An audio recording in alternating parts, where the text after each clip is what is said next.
Let's do this. The Cult of Hockey podcast by the faithful and for the faithful. I'm David Staples of the Edmonton Journal.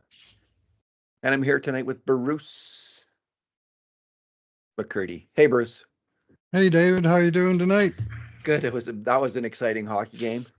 A little bit of a track meet in the third period. A little bit of a wild third period, but fantastic ending. The Oilers win 3-2 over the Anaheim Ducks. Bruce, the grade A shots in the game were 17-11 for the Oilers, with the subset of 5 alarm shots, 5-4 for the Edmonton Oilers. So let's get right at it with That sounds like a 3-2 game to me for the Oilers. Yeah. Maybe they could have had 4-2 with a bit of puck luck, but that was a fair score. Bruce, let's get right at it. 2 good things, 2 bad things, and 2 numbers. I just should say we're gonna be a little rushed tonight because I got to head out.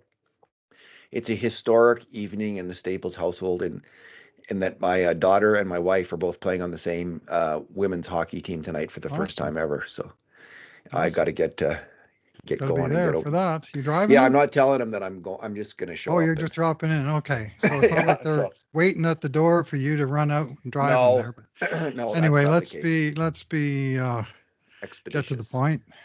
Okay, what's your good thing, Bruce? Yeah, let's go with that. My good thing's the game-winning goal. Might as well start from the end of this game or near the end of this game when Edmonton finally decided in their favor after some pretty heart-pounding moments, shall we say, in breakaway by Frank Vetrano, very dangerous player, 3 minutes left, and I had visions of another loss in the regulation to the same team. Who's playing good, by the way, Anaheim. What a strange play that was, eh? They beat Anaheim, beat Edmonton, they beat New Jersey, and then they beat Winnipeg, 3 of the hottest, best teams in the league right in a row. And they gave Oilers all they could handle in this game. I was very impressed with Anaheim. Anyway, what finally broke through was a multi-way passing play where Edmonton actually made some passes. Draisaitl came in, took the puck to the high boards on the side, won a battle there, was able to jam the puck back to Kulak, and Kulak went cross ice to Nurse, who cut up from the blue line, moved in a bit.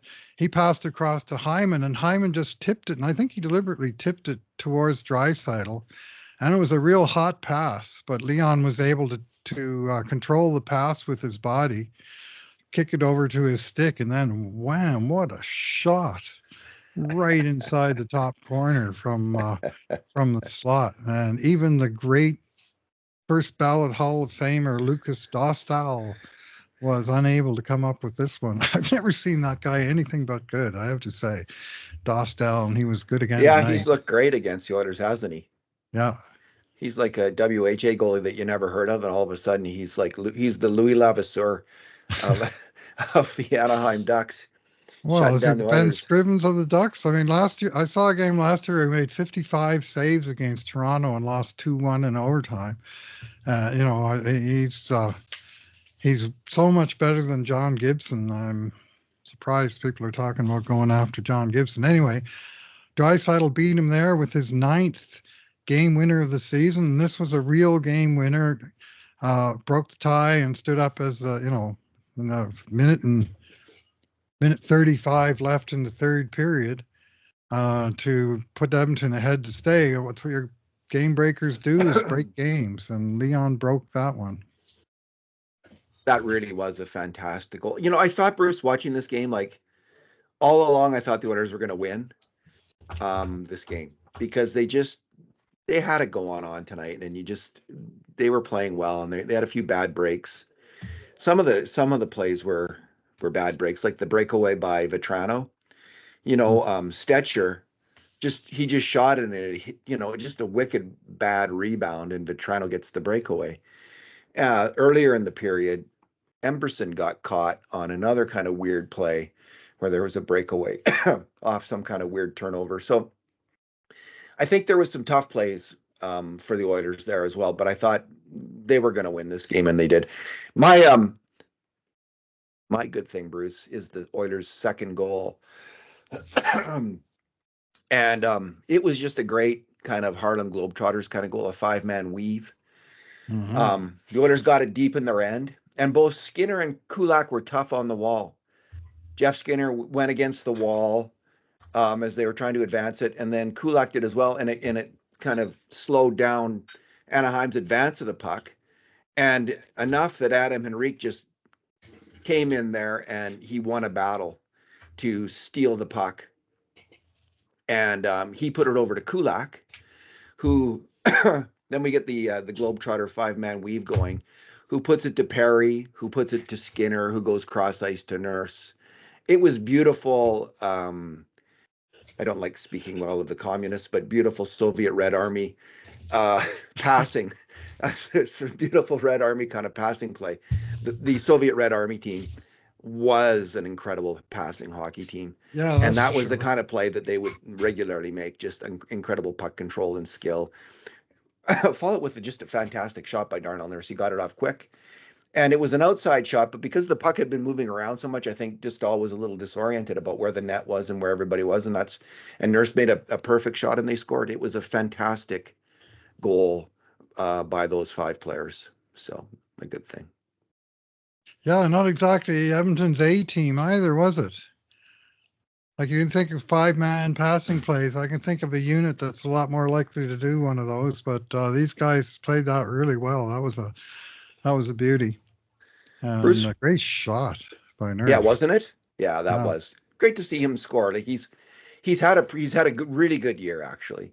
You know, he's had a little bit of, it's been a little bit of a roller coaster ride, but overall he's had a really good year. So much so that I think that the Oilers' necessity of trading for a top 4 D-man has been mitigated, and that they are going to try. I'm sure they'll trade for a defenseman, but it'll be a big left shot guy, third pairing guy, is my prediction. Because both Kulak and Nurse have stepped up, and I think they played a lot. I don't know how much they played together, but they were noticeable together tonight.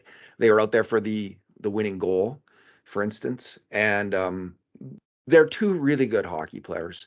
There's no reason on earth they can't be a very effective second pairing in the playoffs. So, and that really helps the Oilers, because then they've got more options on what they can do at the trade deadline, and especially if Kane is going to be out for the whole season. It was interesting. I was on Stauffer's show last night, and I was talking about Kane's return, and Bob says if he returns, and I don't know if you heard that, but, and it's just suddenly I'm thinking, because Bob's always like dropping breadcrumbs, right? And it just made me think these breadcrumbs are leading in the direction of Evander Kane returning, but not until the playoffs. That was the first, and this is just me speculating. Bob doesn't tell me. I don't ask Bob for inside information, and he doesn't tell me. To me. Yeah, that idea has been out there, but it's the first time I've kind of heard it. Like Bob's hesitation there, like, you know, because I've been expecting Kane to be back February, March, and for Bob to say if he returns, that was interesting. So I think we'll see Evander Kane this year, but we'll see him. I'm starting to think playoffs, and the Oilers will take full advantage of that cap space then. If they can do that and then add him in the playoffs, boy, because he brings stuff that they frankly are missing. I mean, some of the stuff he brings they don't miss, like some of the sloppy defensive hockey he plays, but there are so many positives that he also brings, you know, goal scorer, wicked shot, plays with an edge, plays with hits, does the policeman thing, you know, like he's a unicorn on this team, and I think they have missed him, frankly.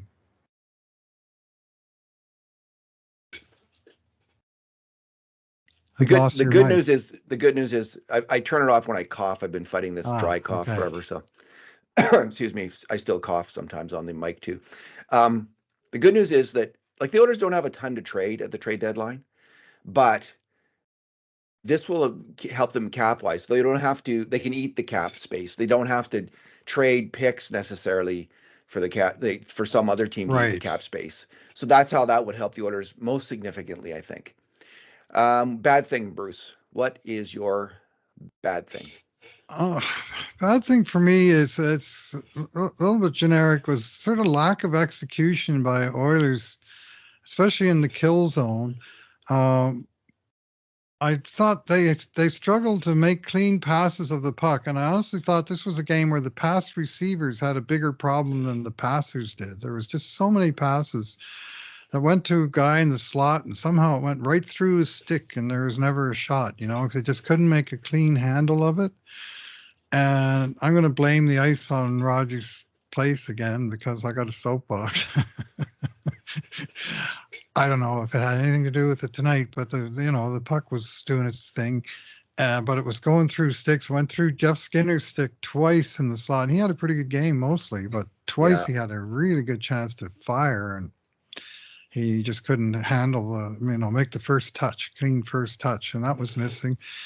And of course, the signature moment wasn't around Edmonton's net, but around Anaheim's net, but was at the blue line late in the second period when Connor Brown was under pressure and he tried to make a kind of a desperation, almost suicide pass across the blue line to Evan Bouchard, and Bouchard couldn't handle the pass. It went through his stick and bang, breakaway goal. And it's 2-1 in the game that Edmonton seemed to be in pretty good control of.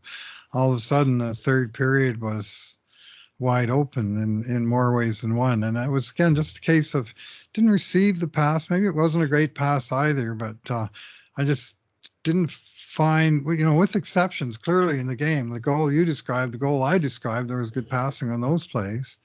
Well, I think there would have been a lot more of those goals had there been a lot more of those good passes. So, Yeah, that was a really tough play. Like anyone can bobble a pass, yep, and they all could to tonight. give Evan Bouchard a hand grenade like that, Connor Brown needed to think situationally better. Needed to try to get the puck deep, not make a difficult play like that. Just try to slam it deep as he was falling down, as opposed to. But things happen in hockey. Hockey happens fast, Bruce. It does. Hockey happens fast, and when you're It on the ice, does. it even happens fast. You're supersonic. Yeah. My bad thing, Bruce, was the play leading up to the tying goal by Anaheim, and it's I guess about 6 minutes into the third period, and the Oilers are on a rush, and Henrique's going down the wing, and I always remember Mike Paca talking about going down the wing in an exact same position like that to shoot on the goalie, and how he said, I have to shoot it short side, because if I shoot it short side, the rebound's going to come straight out. But if I go far side, it might go zinging around the boards and they'll get a breakaway. Especially if you miss, yeah. So this is how a defensive center, a brilliant defensive player like Mike Pekka, thinks the game. And what Adam Henrique had to do was either get that puck deep. He's on the rush. He's on the wing. He's at the face-off dot, and there's a defender on him. He's either got to get it on net short side, or he's got to just get it deep, take it behind the net. He'll have some time. There's 13 minutes left in the game. You got a 1-goal lead, but he he takes a shot and it gets blocked, and it leads to essentially a 4-on-2 rush. And on the rush, Dumoulin moves into the slot, one of the danger man moving in late to the slot, and Henry gets a stick on him. And it didn't look like much of a penalty to me, honestly, from my couch. But the ref right on the ice saw someone get his stick up on the hands of the shooter, and that's probably a penalty. So he got a penalty. And of course, a few seconds later, there is a goal by Anaheim, where it's a California, the old Detroit double screen, and Stuart Skinner might have done a bit better on it if he had stayed high. Michigan, maybe. But I think that name's been claimed. Yeah. Well, that's when you score from behind the net, right? The Michigan, but yeah, this was the Californian. This was a point shot that finds its way in the net. It was a really tough play for Skinner. He might have done better if he'd stayed high. I don't know. It's just a tough one, and it's a tie game because of a turnover in the offensive zone by a veteran center who essentially failed at his task, which is to keep the puck cycling in the end, or take a shot that's not going to be problematic for your team. And that didn't happen, and that's why there's a goal against. Yeah, Henrique had a pretty good game, but that wasn't a fine moment for him. So yeah, he did have a good game. That's probably the difference between a 7 and a 6, I'm thinking. But it's not like he's getting a failing grade from this game. I thought he won a lot of puck battles. The fourth And line did well, eh? helped Because to it must create be. that second goal. And man, that one where Dostal robbed Perry just before Anaheim made it 2-1.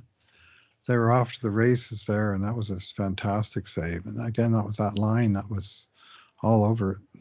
Well, that gets to my number, Bruce. I'll just use that as a Hey? segue.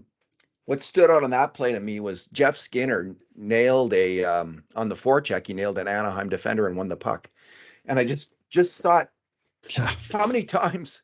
And then Henrique won a physical battle, which he's more inclined to do, and then who set up Perry for an absolutely great shot. I don't know if the NHL has changed it. The official play-by-play had that as not a shot. That was a But the shot goalie all got his day. glove Dostal made a on it, or miracle it's in the save. net. Yeah, that was a shot. So anyway, we track this, how many times players win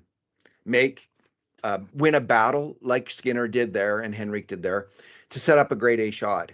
So, and this is just at even strength because Skinner's not a power player, and it's not fair to also count those. So at even strength, I'll just give you some of the highlights. Hyman has had 16 won battles so far this year that have led to a grade A shot. Podkolzin's had 11.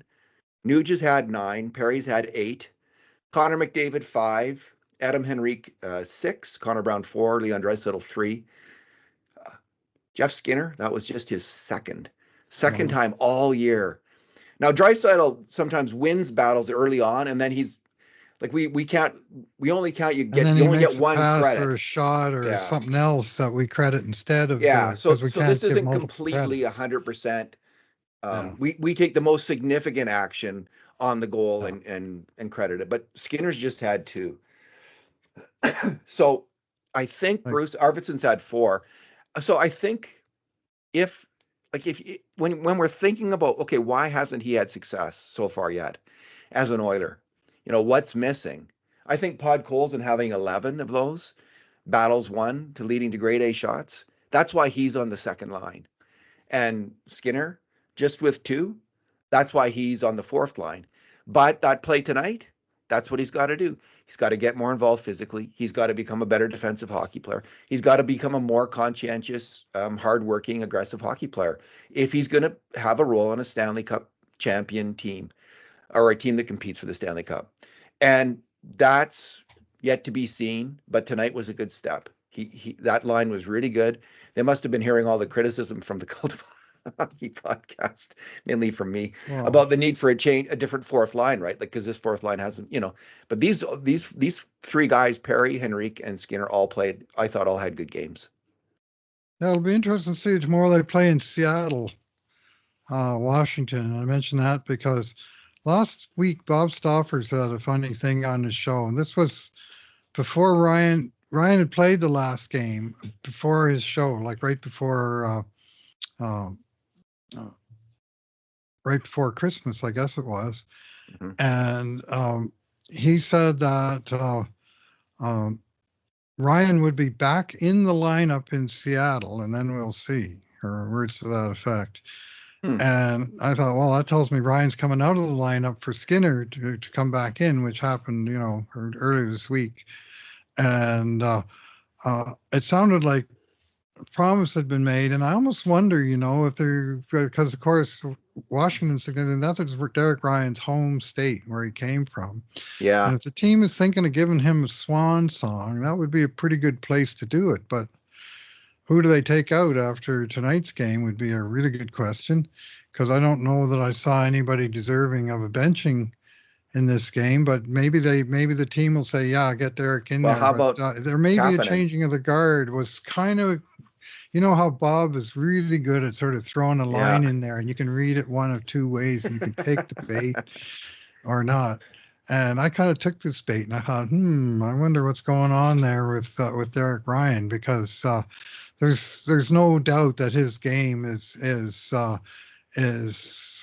the cliff at this point. I would have to say, and I love Derek Ryan. It brings me no pressure or pleasure to say that, but I think the end of the line is pretty nigh, and they in an ideal world they see what they have in Noah Philp before the trade deadline, and then they decide if they've got that position covered or not. But so Maybe it'll be Kapanen who comes out, Bruce. He's got could be, yeah. not He's one been not less one than battle wonderful. won. Not Yeah, one battle won leading to a grade A shot this that's year. probably. I'm sorry. Not one battle won. He hasn't won. We haven't credited him with one Wow. battle won leading to a grade A shot this year. So that says something again about his game. Like it's a fast game, and he seems to be fair. He's been okay defensively, but it's been getting a little worse. So we'll see. Yeah, if they're going to get him, if the promise has been made and they're going to do it, Kapanen is probably the most logical choice. Yeah. And if it's for one game, I'm sure every player on the team would understand what's going on. I mean, it's anyway. We'll see what happens. What is Dave, your number? My number is 30, and this is Leon Draisaitl, 30 consecutive games without a penalty before tonight, and he got a chintzy coincidental penalty for a love tap on Jacob Trouba, like a one-handed little tap on him, but because the ref was calling both guys, off he went. So he didn't put the team short-handed. Now, you may recall that early in the season, Leon was taking penalties on bad penalties. He got a minor in each of the first 4 games, took a couple of real dumb ones against Calgary and then Philadelphia, and he got briefly benched by Chris Knobloch in a really gutsy move by a young coach. And he sat him for like 5 minutes. He put him back out there, and Leon set up the tying goal and scored the winner. And the coach kind of did a mea culpa after the game, and it was all good. But since then, did that ever get Leon's attention? He took one more penalty in Game 7, and then from Game 8 to 37, no penalties whatsoever. One delayed penalty that didn't go up on the board because the bad guy scored on the delay. And 30 games played, 24 goals, 26 assists, 50 points plus 21, right? It's not like Leon is not getting involved. It's just he's finally realizing the way I'm helping my team the most is on the ice, taking these, it's what he had 60 minutes last year, and he's just sort of cut it. He's done the Stan Mikita here, right, during the season, just changed his ways. And he's just seems to be so much more focused on the hockey and not the crap that goes around on the edges of it. And he's been playing, so good. I didn't think he was actually that good in this game, but all he did, of course, was score the game winner with 1.5 minutes to go. So he will get a passing grade. Smart man, Leon Draisaitl, smart hockey player. Bruce, let's wrap this up. He's taken it to a new level, though. Yeah, he has. Oh yeah, his two-way play, Bruce, it's like the way we track it through the grade A shots. It's easily his best rate of two-way play. He's playing at an MVP caliber level easily. Bruce, let's leave it there for tonight. Thanks for talking. Yeah, good luck to your wife and daughter. Enjoy the game, David. Thanks, and we'll Bruce. talk again tomorrow night. Game at Seattle, late game tomorrow night on Hockey Night in Canada. And in the meantime, and in between times, this has been another edition of the Cult of Hockey podcast.